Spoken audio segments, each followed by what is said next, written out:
안녕하세요. 오늘 저희가 깊이 들여다볼 주제, 바로 휴머노이드 로봇입니다.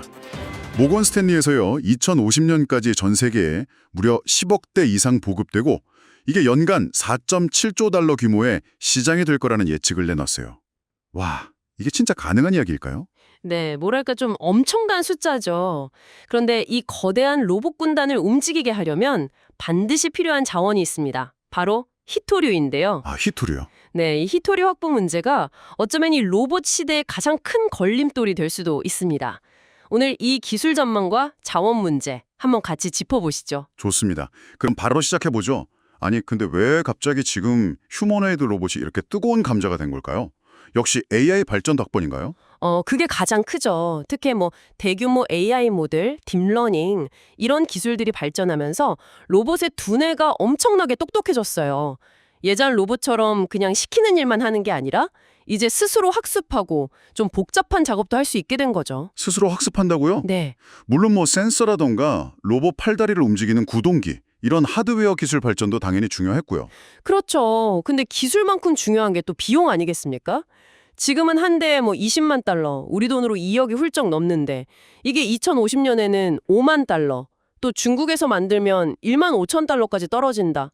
이거 너무 파격적인 예측 아닌가요? 충분히 가능하다고 봅니다.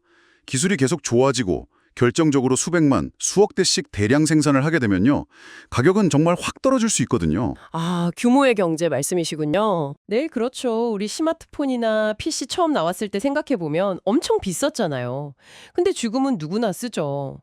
그런 과정이라고 보시면 됩니다. 부품 혁신도 중요할 거고요. 하긴 그렇네요. 근데 10억 대.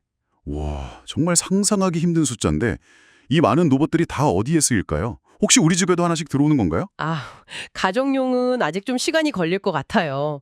예측을 보면 2030년대 후반부터 성장이 빨라질 텐데 2050년까지 보급될 로봇의 한 90% 정도는요.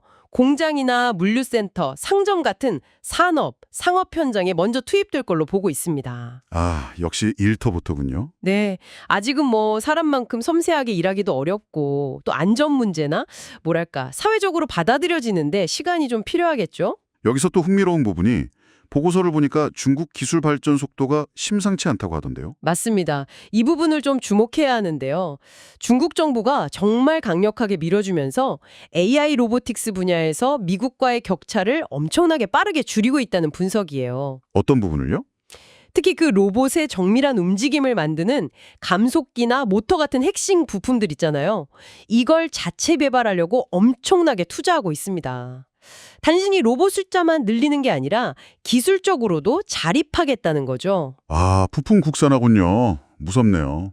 그런데 이 로봇들을 만들려면 히토류가 그렇게 많이 필요하다면서요.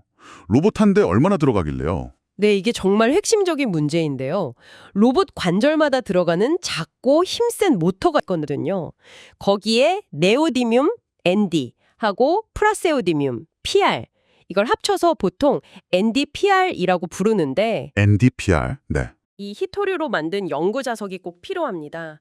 근데 로봇 한 대당 이 NDPR이 최대 1.3kg 정도 필요할 걸로 보고 있어요. 1.3kg 자체는 뭐 그렇게 안 커 보일 수도 있지만 잠시만요. 1.3kg 곱하기 10억 되면 헉, 130만 톤? 어마어마한 양인데요. 보고서 보니까 2030년 대비 NDPR 수요가 167%나 늘고 나중엔 전기차보다 로봇 때문에 히토류가 더 부족해질 수도 있다고요? 네, 충분히 그럴 수 있습니다. 2040년쯤 되면 로봇 산업이 이 ND-FEV 자석 수요에서 1등이 될 거라는 전망도 있어요. 그리고 이게 NDPR만의 문제가 아니고요. 리튬, 니켈, 코발트, 구리 같은 다른 핵심 광물 수요도 정말 엄청나게 늘어날 겁니다. 이야, 로봇이 미래 산업의 동력인데 오히려 자원 경쟁을 더 심화시킬 수도 있다는 거네요. 그렇죠. 약간 역설적인 상황이 될 수도 있는 거죠. 그런데 더 큰 문제는 이 중요한 히토류를 대부분 중국에서 생산한다는 거, 이거 아닌가요? 아, 맞습니다. 이게 정말 심각한 문제죠. 전 세계 NDPR 정제 능력의 74%, 거의 4분의 3이죠. 그리고 테르비움 같은 중히토류는 90% 이상을 중국이 장악하고 있어요. 90%요? 와. 네, 이건 단순한 경제 문제를 넘어서요. 사실상 지정학적인 무기가 될 수 있습니다. 서구 입장에서는 엄청난 안보 리스크인 거죠. 만약에 중국이 이걸 틀어주고 수출을 통제한다. 그럼 로봇은 물론이고 첨단 산업 전체가 멈출 수도 있는 겁니다. 그럼 미국이나 다른 나라들은 그냥 손 놓고 보고만 있는 건가요? 아니요, 당연히 대응하고 있죠. 공급망을 좀 다변화하려고 노력은 하고 있습니다.